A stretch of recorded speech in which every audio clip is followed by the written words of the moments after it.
Bueno, y otro de los temas del día tiene que ver con el autismo. Es una enfermedad en la que muy poco sabemos en general nosotros, las personas que no somos médicas, y genera muchísima angustia. Un diagnóstico de autismo en una familia es como algo que cae en el medio y explota.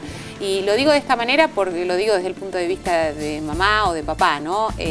No porque nada sea del todo grave ni menos grave, sino simplemente son situaciones nuevas a las que hay que adaptarse, que involucran a un hijo, a un diagnóstico que no se sabe muy bien cómo, ni cuándo, ni hacia dónde, y eso siempre provoca mucha, pero mucha angustia. Está con nosotros la doctora Gisela Untoylich, ¿así se dice? Sí. Eso es buena, no importa. Bueno, ¿qué es el autismo? ¿Se sabe qué es el autismo?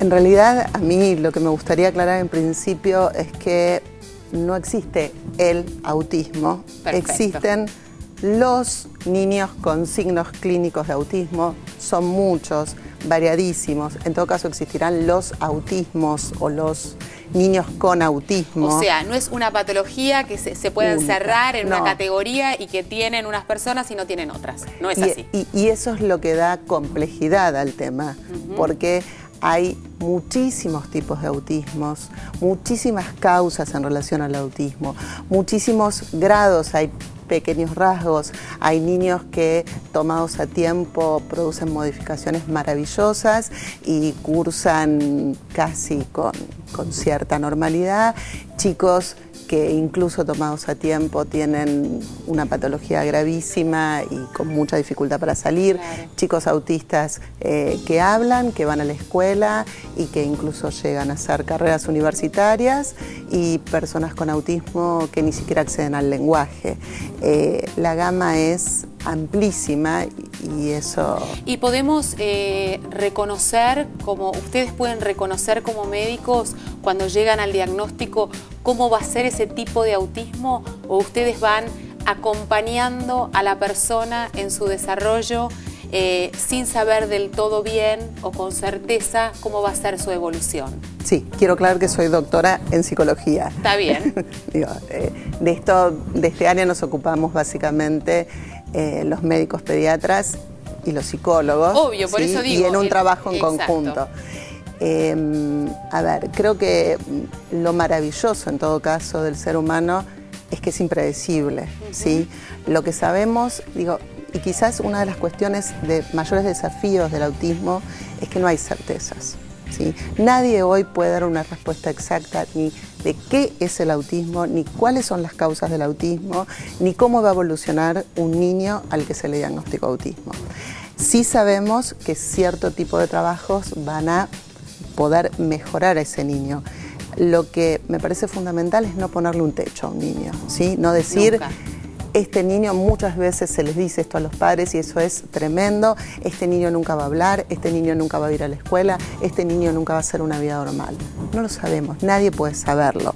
Sabemos que hay ciertos trabajos que pueden tender puentes, que pueden encauzar hacia, y probablemente si no se haga nada con ese niño, sí, es probable que ese niño no pueda muchísimas cosas. Ahora, Gisela, te pregunto, cuando nosotros vamos como padres sospechando que nuestro hijo tiene ciertos síntomas que no encuadran dentro de lo que esperábamos que tengan, y ya vamos ahora a especificar cuáles podrían ser ellos, ¿ustedes pueden hacer un diagnóstico más allá de los distintos tipos? ¿Ustedes pueden tener certezas respecto a que este chico tiene un tipo de autismo? No, porque muchas veces, y sobre todo en lo que se llama autismos secundarios, sí, que son por ciertas causas, depende cómo se trabaje. Esos niños pueden salir rapidísimo adelante, pero yo no puedo saber en primera instancia cómo ese niño va a evolucionar, porque parte de la evolución de ese niño va a tener que ver con mi trabajo. Exacto. El tipo de trabajo que se haga, el tipo de abordaje que se haga, el tipo de involucramiento que los padres puedan tener en ese acompañamiento. Y esto no quiere decir que el autismo está causado por los padres, no, pero sí quiere decir que según el tipo de acompañamiento que se haga, esto va a poder evolucionar. Se va a poder desarrollar mejor o peor. A ver, para compararlo con algo que es claro, nadie va a discutir si un niño tiene o no síndrome de Down, ¿sí? Porque es claro, porque tiene que ver con una cuestión cromosómica. Ahora, nadie le puede decir a un padre con un chico de síndrome de Down, que nadie discute el diagnóstico en sí mismo, ¿sí? ¿Cómo va a evolucionar ese chico? No. Y hay chicos con síndrome de Down que evolucionan maravillosamente y pueden un montón de cosas. Y eso tiene que ver con muchísimas circunstancias. Claro. Tiene que ver con el sostén familiar, tiene que ver con el tipo de escuela a la que vaya, tiene que ver con el tipo de terapias que haga. Y ese chico puede ir evolucionando de un modo fantástico. ¿El diagnóstico precoz nos ayuda y mucho para la evolución de este chico o muchas veces tiene que ver con o aparece de manera tardía o nos damos cuenta de manera tardía y esto no influye en su tratamiento? Influye muchísimo.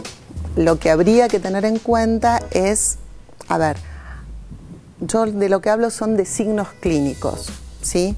Signos clínicos de autismo, vos preguntabas antes, bueno, sí, ¿cuáles son? Sí. ¿Sí? ¿Qué cosas tendrían que preocuparnos para ocuparnos de eso? Y Exacto. no para linealmente hacer un diagnóstico, ¿sí?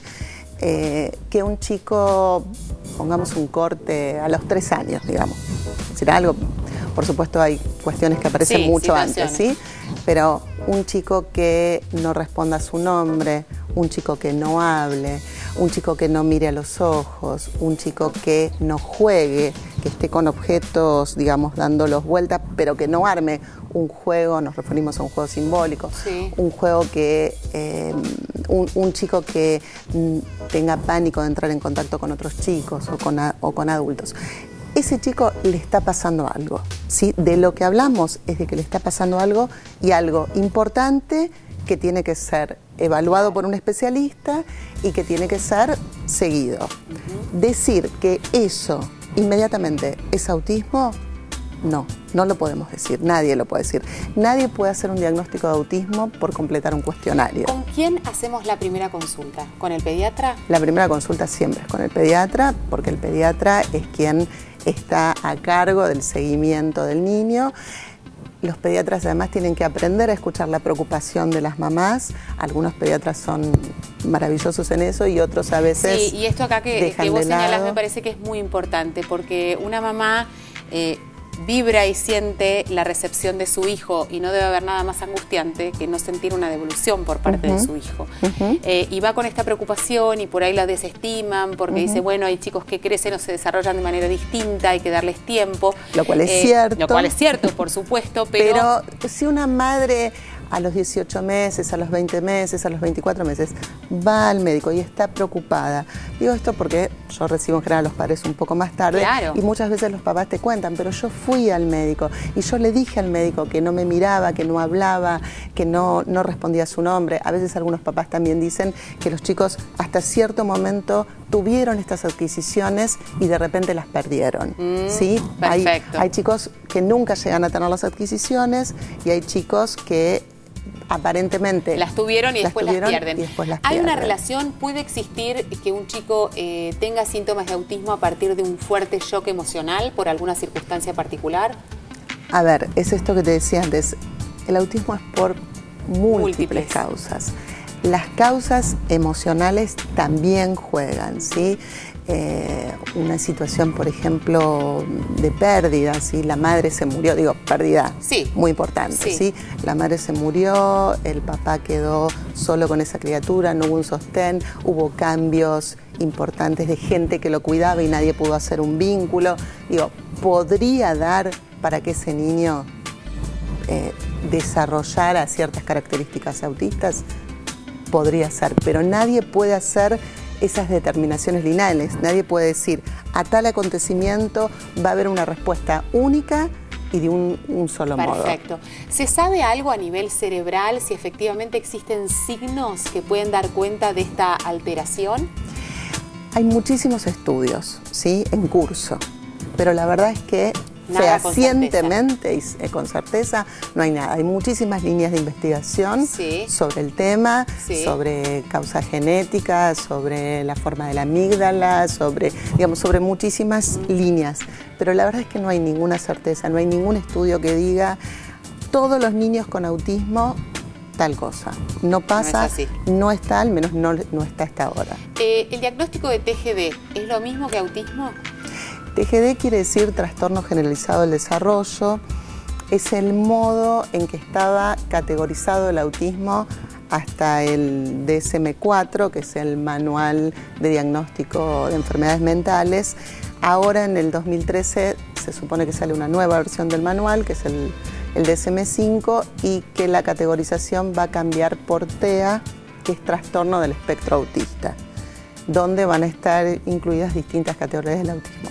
Algunas personas estamos bastante preocupadas con estos cambios de categorización porque es probable que amplíe la cantidad de niños que caigan en ese diagnóstico. Y esto es otro de los temas que nosotros hemos tocado en varias oportunidades, que lamentablemente al ampliarse, por ahí se van a incluir chicos en una categorización que les es tremendamente negativo y les impide posiblemente desarrollarse a otro nivel. Esto es un tema fundamental el que vos planteás, porque hay una cuestión entre la prevención temprana, claro, los diagnósticos tempranos, que son necesarios, esta detección temprana, y por otro lado, ubicar ciertos diagnósticos como etiquetas, cerrados como bloque, para un padre de un niño que dicen es autista a los 18 meses. Yo siempre cuento la anécdota que yo tengo un sobrino que es autista, que tiene este diagnóstico, y que cuando uno consulta a sus padres, que tiene una evolución que ha sido impresionante, que de hecho va a la escuela, que se expresa, que habla, y vos le decís, bueno, qué bien que está de su autismo. Dice, ¿vos sabés que es autista? ¿Vos sabés que él es autista? Porque yo todavía no sé. Digo, pongo este ejemplo porque me parece que es tan gráfico, porque el padre que vive día a día esta evolución sin una categorización que es clave y es fundamental para permitir que este chico se desarrolle lo más posible, no importa cuál sea el título, es fundamental. Sí, pero esto que decís cambia sustancialmente, sí. Porque, a ver, si bien el vínculo de los padres y el hijo no ocasionó el autismo, altamente probable que sea así, si el padre se relaciona con el hijo pensando, bueno, es autista, ¿qué voy a hacer? No hay nada más para hacer, lo más probable es que ese niño cada vez esté más refugiado en ese mundo. Totalmente. Porque no tengo otra opción, porque vos decías antes, bueno, qué terrible un chico que no demanda, y muchas veces cuando entra ese diagnóstico tan tempranamente a modo de etiqueta, hace que el padre tampoco le demande, porque ¿para qué le va a demandar si es autista y total no va a poder responder a nada? Y la verdad es que sí responde. Sí, absolutamente. Gracias, Gisela, por haber venido. Seguramente tendremos oportunidad de seguir hablando sobre este tema. Es muy interesante, que generalmente, como digo yo, nos genera cierta angustia, cierta preocupación por el no saber, por la incertidumbre. Al ser humano le cuesta y mucho convivir con ella. Están nuestras líneas de contacto abiertas, así que le vamos a pedir a la doctora que se quede un ratito más antes de terminar el programa por si existe alguna consulta respecto a este tema. 011-4535-0705, 011-4535-0706 y recordá nuestro Facebook /Red de Salud. Ya venimos, no te vayas.